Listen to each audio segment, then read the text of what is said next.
Alhamdulillah hari ini saksi yang terakhir dengan saksi bukti tadi satu lagi. Pak Muhtar, kami mengundang saksi terkait saksi adalah orang yang berjuang sebagai pengacara pembela daripada pra peradilan Peggy.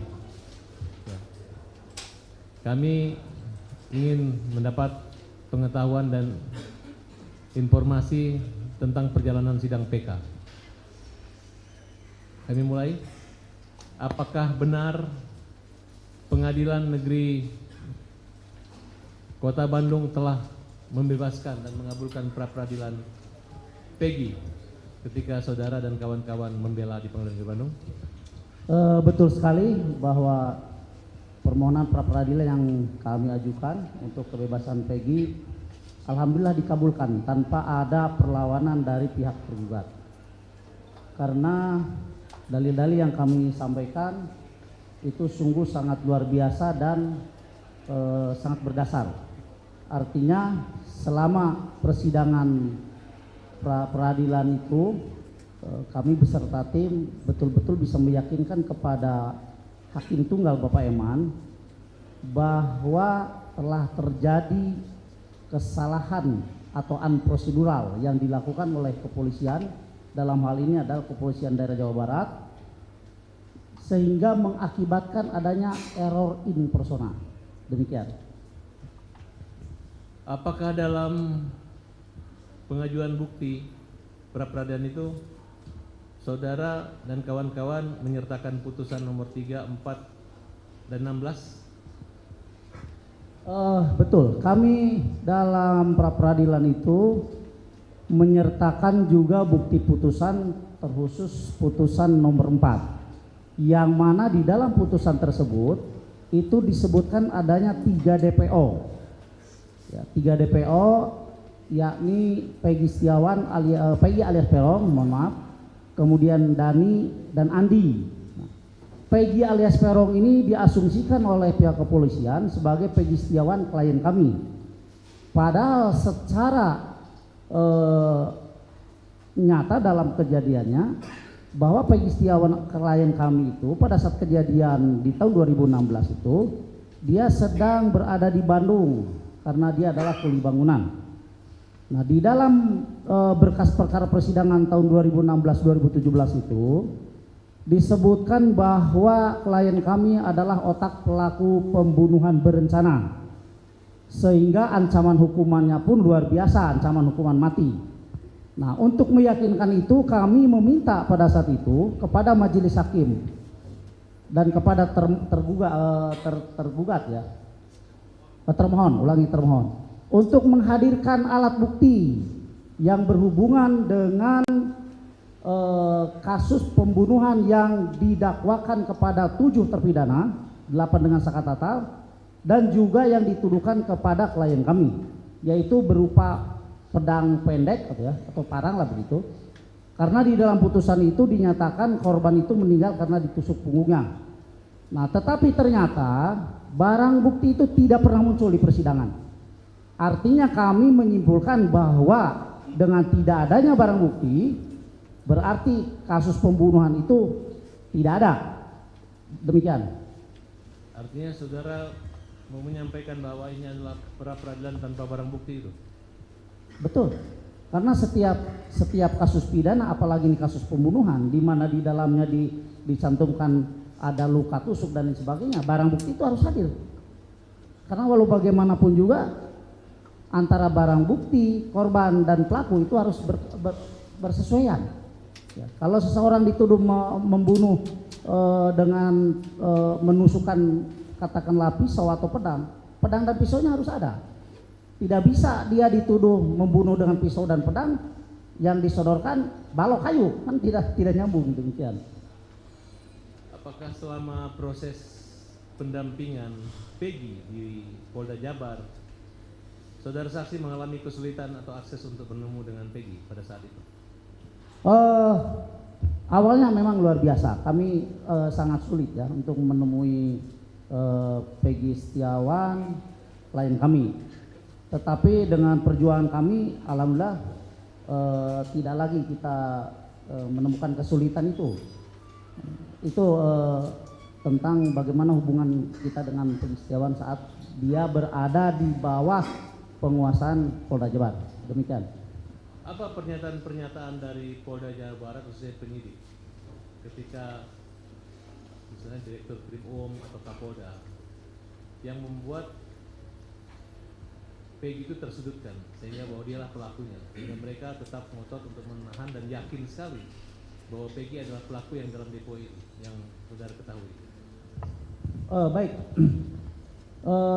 Banyak pernyataan yang dikeluarkan oleh Kepolisian Daerah Jawa Barat melalui juru bicaranya bahwa klien kami diyakini sebagai otak pelaku pembunuhan. Tetapi yang membuat rancu dalam hal itu tidak ada satupun bukti, baik bukti tertulis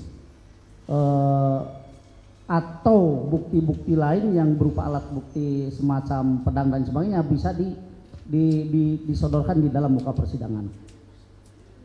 Pada beberapa waktu ketika pihak Kepolisian Daerah Jawa Barat memperlihatkan foto Peggy Setiawan dengan narasi bahwa inilah pembunuh yang brutal dan sadis.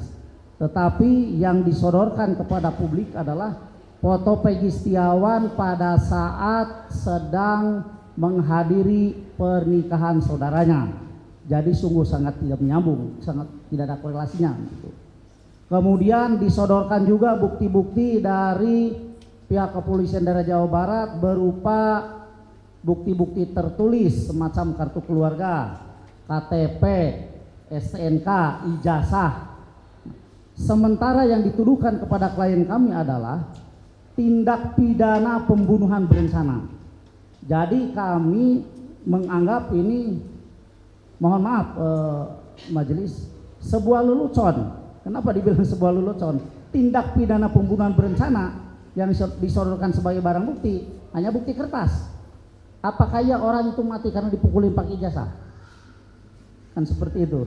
Jadi dengan bukti-bukti itulah seluruh tuduhan daripada Kepolisian Daerah Jawa Barat bisa terbantahkan dan alhamdulillah kami menang tanpa ada bantahan dari pihak Kepolisian Daerah Jawa Barat. Dan saat itu juga dikeluarkan SP3 untuk Peggy Setiawan. SP3 ya? Ya. Atas perintah hakim? Atas perintah hakim tunggal, Bapak Eman Sulaiman. Jadi perintah hakim itu ada poin-poin. Pertama, menyampaikan di dalam poin-poinnya, saya tidak baca semua ya karena tidak ingat dan tidak bawa berkasnya.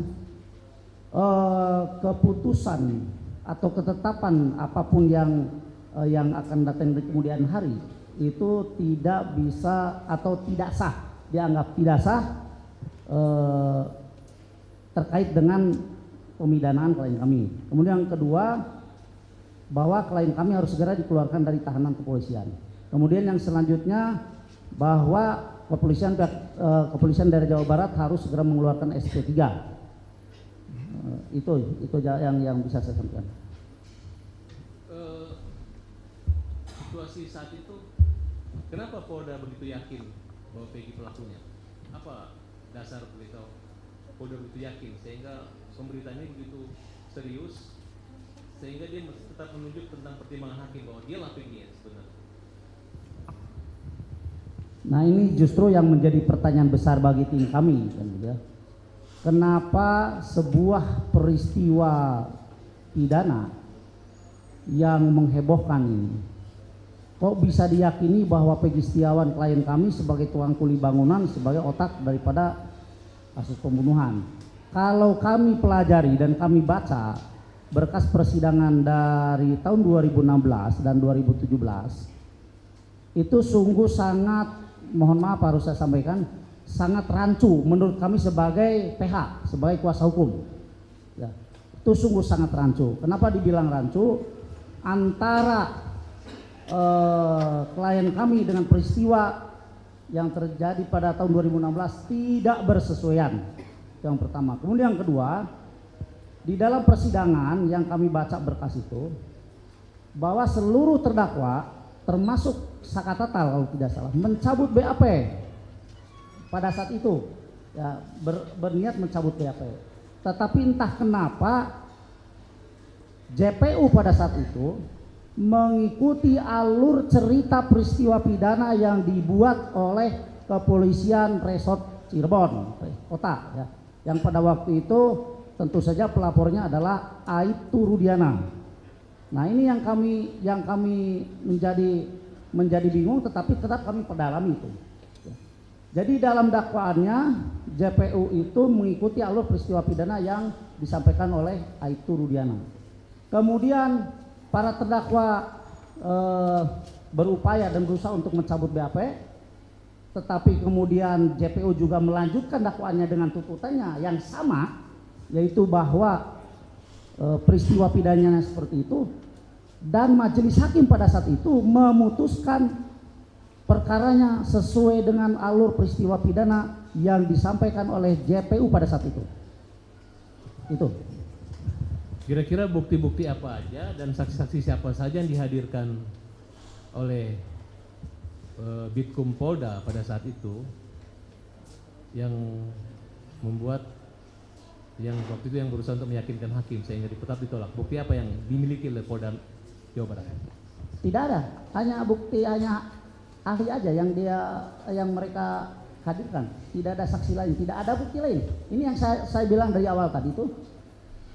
Kami sudah berupaya meminta bukti, alat bukti itu dihadirkan di persidangan. Kalau memang klien kami Peggy Setiawan melakukan pembunuhan dengan cara menusuk korbannya, mana alatnya? Buktikan. Pihak kepolisian daerah Jawa Barat tidak mampu membuktikan itu. Hanya menghadirkan ahli saja yang saat itu dilakukan oleh kepolisian dari Jawa Barat. Menurut pengetahuan saudara, apakah peristiwa pembunuhan atau kematian pada tanggal 27 Agustus 2016 itu merupakan pembunuhan berencana dan pemerkosaan atau kecelakaan? Sepengetahuan saudara. Baik, baru-baru ini kami mendapat klien, yaitu saudari Mega dan Widya. Nah, dari sejumlah keterangan klien kami yang disampaikan kepada kami, baik secara tertutup artinya internal kami dengan mereka, kemudian juga yang disampaikan oleh mereka di dalam sebuah podcast, justru ini adalah sebuah, menurut kami ya, mohon izin menurut kami, karena boleh dong kami sebagai kuasa hukum berasumsi ya, untuk demi kepentingan klien kami lah itu, bahwa menurut kami apa yang selama ini diperbincangkan di luar sana tentang adanya kasus pembunuhan, apalagi pembunuhan berencana yang terjadi di tahun 2015, ini sangat terbantahkan dengan adanya apa yang disampaikan oleh klien kami.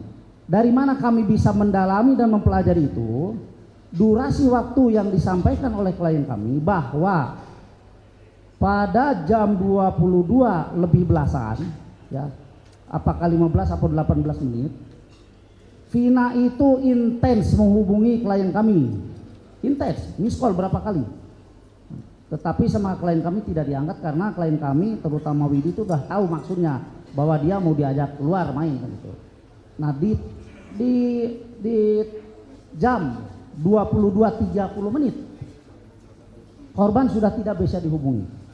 Artinya jeda waktu 12 menit kurang lebih, kalau diasumsikan sebagai tindak pidana pembunuhan, apalagi disertai dengan pemerkosaan, ini sangat hal yang sangat tidak mungkin menurut pendalaman kami ya, sebagai PH daripada Widi dan Mega.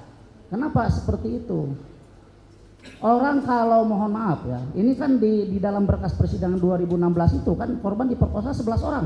11 orang, bukan 1-2 orang. 11 orang memperkosa Vina, kemudian kalau kami sesuaikan dengan waktu yang ada hanya 12 menit. Bagaimana bisa? Sehingga kemudian yang kedua, kami mendapatkan visual foto ya. Foto yang disodorkan kepada kami ya, ada dari kami kan berbagai macam sumber ya, minta dong fotonya ada. Di dalam foto itu kami lihat sama sekali tidak ada bekas penganiayaan. Ya, ini menurut pendalaman dan penilaian kami, ya tidak ada bekas penganiayaan. Ada sebuah foto yang menampilkan wajahnya Vina, memang dalam hidungnya mengeluarkan darah. Tetapi logikanya kalau hidung mengeluarkan darah karena dihajar atau dihantam benda tumpul, apalagi yang dipakai hantamnya itu adalah balok, katakan begitu, ini mesti berubah bentuk hidungnya. Ini kan tidak berubah. Kemudian kalaupun darah keluar dari hidung, itu kami mengasumsikan dan menyimpulkannya karena kerasnya benturan kepala dia. Benturan itu kan tidak harus dipukul orang, Pak. Benturan itu bisa dia juga jatuh, terbentur bisa seperti itu. Ya.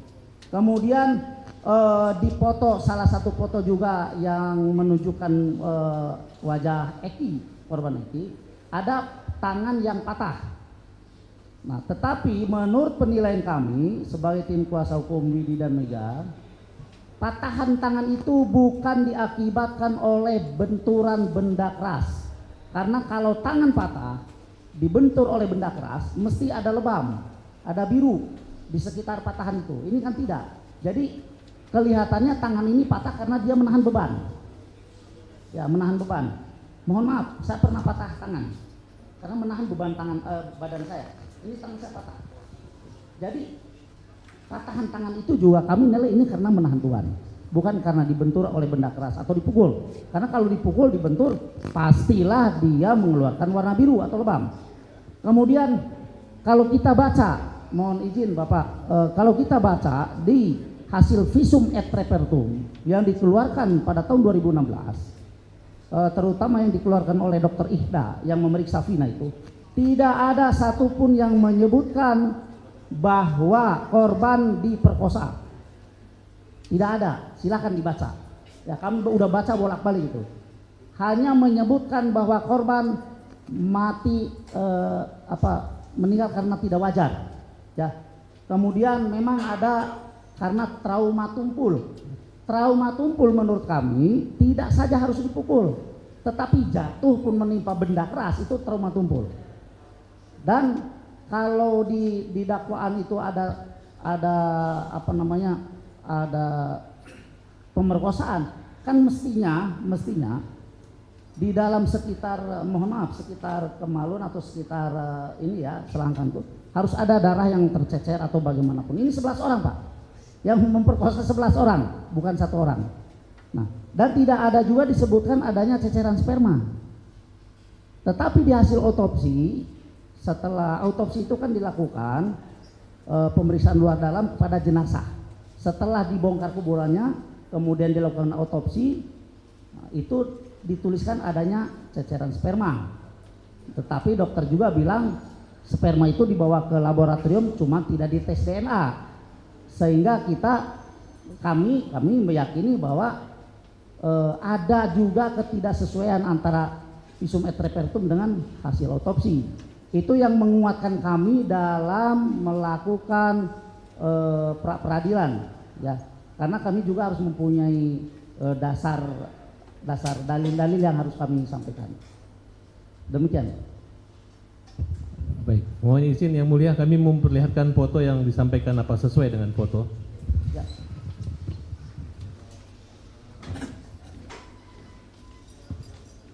Foto Vina atau foto motor? Coba foto. Apakah Bapak lihat foto ini? Ya. Fisiknya dengan pakaian ini? Ya, kami ya, bukan saya, kami karena kita berbanyak orang melihat foto ini dan mempelajari. Kalau Vina katakanlah dihajar oleh benda keras, kemudian mengeluarkan darah, hidungnya harus berubah bentuk. Kalau tidak hancur, tidak berubah bentuk. Ini kan tidak ada. Kemudian foto setengah badan. Nah, ini yang sudah sampaikan tadi. Betul, ini kami melihat ini juga berdasarkan keterangan klien kami bahwa siang harinya atau sore harinya Vina itu meminjam uang kepada klien kami untuk membeli mie dan pembalut. Nah, saya tanyakan berulang kali, ini foto laki-laki atau perempuan? Karena mohon maaf majelis, ini beda bentuknya kan. Katanya ini foto perempuan cuma pakai pembalut. Artinya antara foto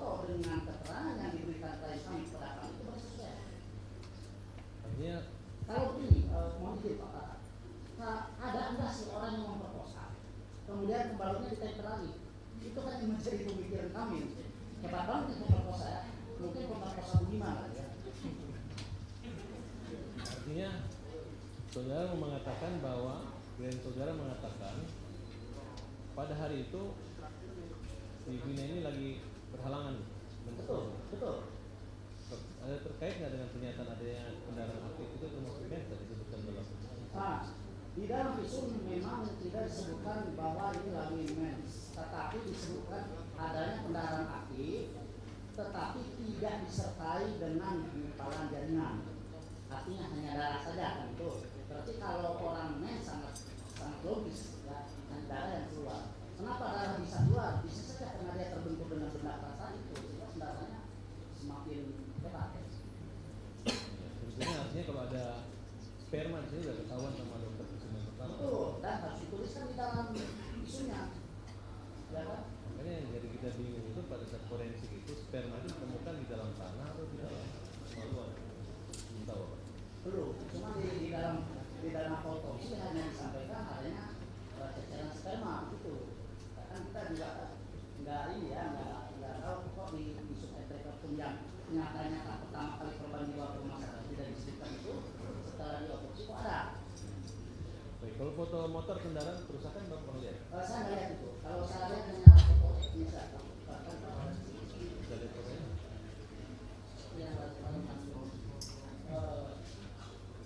Ini Eki, betul saudara Eki nih, yang sudah lihat fotonya sekarang. Yang satunya, ya ini katanya ini. Iya. Nah, Ini lukanya di kanan semua. Ya, betul. Ini kan sini kanan ya kan. Iya. Kalau di foto yang satunya kan ini apa kanan? Saya nggak lihat, saya nggak bisa menjelaskan. Tapi yang ada itu yang setelah yang terkontak itu. Jadi ini kan baunya kakak, tapi tidak memperlihatkan adanya warna yang berbeda dari kulit. Artinya warna lebam atau biru tidak ada. Sehingga kami tim mengasumsikan bahwa ini patah karena menahan beban dia begini. Cukup yang mulia, terima kasih.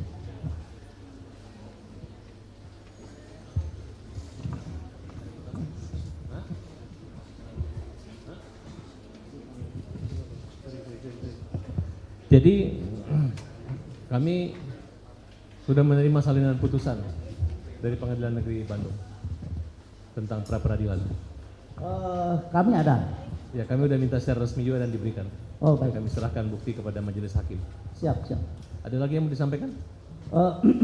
Izin kami menyampaikan ya ada sedikit saja yang mulia mohon izin. Tahun 2016 memang ada 2 orang anak manusia yang meninggal.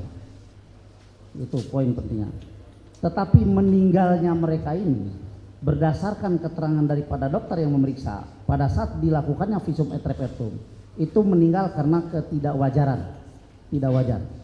Tidak wajar itu bisa dikatakan kalau seorang ahli mengatakan bisa karena bunuh diri, bisa karena jatuh dan lain sebagainya kan gitu ya. Atau mungkin juga karena kecelakaan. Begitu. Itu kan matinya tidak wajar. Kemudian yang selanjutnya kalau kami dalami apa yang disampaikan oleh klien kami terhadap tim bahwa berdasarkan tadi yang dipaparkan di awal tentang durasi waktu yang sangat tidak mungkin dilakukannya sebuah pembunuhan, bahwa 2 orang anak manusia itu meninggal tidak wajar karena kecelakaan. Kami tidak bisa menyebut apakah tunggal atau karena orang lain kecelakaannya. Yang jelas karena kecelakaan. Berdasarkan bukti foto, berdasarkan keterangan, berdasarkan hasil et repertum, berdasarkan durasi waktu yang kami dapat dan kami pelajari. Demikian. Dilanjut yang mulia. Saudara saksi, DPO itu kan ada 3. Lalu setelah Peggy Setiawan ditangkap, yang 2 itu dianulir. Bagaimana menurut pendapat saksi? Nah, hal itu juga pada saat sidang berlangsung, kami tanyakan kepada ahli yang dimunculkan oleh kami. Saya lupa lagi namanya karena memang susah diingatnya lah gitu. Ya menurut saya bilang begini, ahli, apakah boleh kepolisian demi menegakkan hukum merubah isi putusan pengadilan?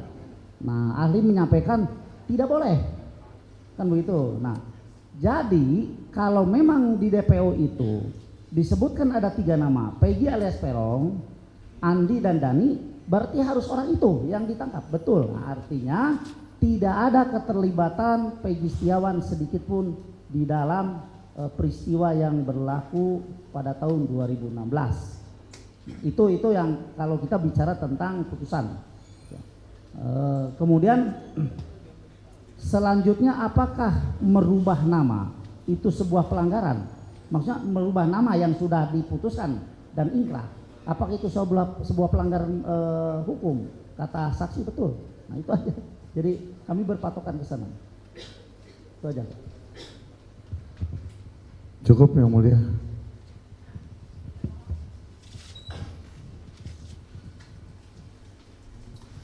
Mohon izin Pak. Ya. Sebelumnya mungkin saya ucapkan selamat juga atas berhasilnya upaya Bapak membebaskan klien Bapak. Terima kasih. Semoga dengan hadirnya kita sore hari ini bisa mengungkap semua kebenaran Amin. yang selama Amin. ini mungkin Amin. tidak terungkap ya. Tapi mungkin beberapa hal mau saya tanyakan kepada Bapak sebelumnya. Terkait tadi Bapak sampaikan bahwa ada putusan pra-peradilan yang memenangkan klien Bapak, yaitu Peggy Setiawan ya Pak ya? Betul, betul. Nah, saya ingin mempertanyakan apakah kemudian Peggy Setiawan yang dimaksud di dalam putusan pra-peradilan itu adalah Peggy yang namanya ada di berkas sebelumnya yang tahun 2016 Pak? Tidak ada sama sekali Pak. Tidak ada. Tidak ada. Berarti Di itu dalam berkas itu tidak pernah menunjukkan bahwa Peggy Setiawan klien kami adalah Peggy yang dimaksud di dalam berkas itu. Tidak ada. Berarti putusan tersebut menyatakan bahwa Peggy yang dimaksud di berkas tahun 2016 bukanlah Peggy yang ditangkap kemarin. Seperti itu ya Pak ya? Mungkin seperti itu ya? Betul, betul ya. Nah, kemudian terkait dengan pembatalan penetapan Peggy Setiawan sebagai tersangka ataupun terdakwa, itu di putusannya apakah kemudian mengkaitkan dengan putusan-putusan terdahulu di perkara tahun 2016 Pak? Mohon diulangi. Jadi apakah pembatalan tersangka Peggy Setiawan yang Bapak bela di berkas tahun 2024, apakah kemudian di putusan pra-peradilan tersebut menyatakan bahwa tersangkut juga kepada pembatalan perkara tahun 2016? Saya pikir wewenang itu bukan ada di kami sebagai PH untuk menilai bahwa pembatalan Peggy Setiawan sebagai mungkin maksudnya yang termuat di putusan itu Pak, seingat Bapak yang termuat di putusan hakim pra-peradilan waktu itu. Tidak ada, karena kami fokus ya untuk membela Peggy Setiawan yang mana dalam hal ini telah terjadi unprosedural yang dilakukan oleh pihak kepolisian daerah Jawa Barat untuk menetapkan klien kami sebagai tersangka, sehingga terjadi error in persona Pak. Dan itu kami hanya fokus di ruang itu saja. Siap. Berarti tidak ada tersangkut dengan perkara-perkara di tahun 2016 ya Pak ya? Tidak ada. Putusannya itu tidak ada ya, termasuk putusan pra-peradilannya ya. Tidak ada. Termasuk juga dengan perkara berkas perkaranya Sakatata dan 6 orang lainnya ya. Nah, kemudian terkait juga dengan tadi Bapak, saya pengen menjelaskan aja, mengulang kembali tadi Bapak menyebut klien Mega dan Wina. Saya kurang paham Pak, Widi dan Mega ya. Ya. Itu klien sebagai apa Pak? Apakah mereka berdua juga klien Bapak atau bagaimana? Baik, mendapatkan pendampingan hukum bagi siapapun itu dilindungi oleh undang-undang. Mohon maaf. Bahkan seorang tukang beca pun kalau dia ingin mempunyai seorang PH itu dibolehkan oleh undang-undang. Nah, apalagi keterangan yang diberikan oleh klien kami, oleh Widi dan Mega, itu berkaitan erat dengan peristiwa terjadinya peristiwa tahun 2016. Maka sangatlah wajar kalau mereka meminta perlindungan hukum kepada kami. Oh, jadi berarti dalam hal ini Mega dan Widi itu ketika pemeriksaan mungkin di Polda atau di mana itu didampingi oleh Bapak ya? Seperti itu. Kalau ada pemeriksaan dimanapun, kami siap mendampinginya dan pasti kami mendampinginya. siap. Saya Tapi hanya ingin- untuk sementara ini belum ada pemeriksaan. Ya, saya hanya ingin menjelaskan itu aja Pak, karena Ya. saya pikir waktu itu klien Bapak hanya Peggy Setiawan aja. Mungkin Tidak, dilanjutkan. Baik, terima kasih atas kesempatan yang telah diberikan kepada kami. Tadi saat ditanya sama teman-teman pemohon, saudara saksi menyatakan tentang adanya visum yang saudara asumsikan bahwa ini kalau benturan akan seperti ini dan seperti itu. Apakah saudara mengetahui bahwa visum tersebut dipakai di dalam visum pembuktian anak Sakatatal, Pak? Visum yang sama atau berbeda sepengetahuan saudara? Visum yang sama. Visum yang Karena sama? kalau kami lihat peristiwanya, Sakatatal itu kan dimasukkan ke dalam 7 orang yang lainnya dalam persidangan itu. Ya dalam berkasnya ya, sehingga kami mengasumsikan ini adalah visum yang sama. Artinya, mohon maaf, artinya bahwa Sakatatal itu juga disangka dimasukkan ke dalam seseorang yang terlibat dalam peristiwa itu. Apakah saudara pernah melihat karena di berkas yang dewasa itu ada 2 visum dan di berkas anak ini hanya ada 1 visum, apakah saudara pernah memastikan visum nomor berapa, ahlinya siapa yang meriksa, apa isi kesimpulannya? Saya hanya melihat visum dari korban Vina ya. Berarti untuk anak Sakatatal, saudara yang berkas perkara apa yang dipakai, saudara tidak tahu mana yang dipakai ya? Saya tidak tahu persis karena Baik. yang saya tahu adalah Sakatatal itu dimasukkan ke dalam peristiwa pembunuhan Eki Pina di tahun 2016. Baik, Sehingga kami mempelajari visum itu. baik. Berarti saudara tidak bisa memastikan? Ya, Ya, oke. Kemudian yang saya tanyakan berkaitan dengan asumsi-asumsi saudara tadi, apakah saudara pernah disertifikasi sebagai dokter atau forensik yang berkaitan dengan keilmuan tersebut?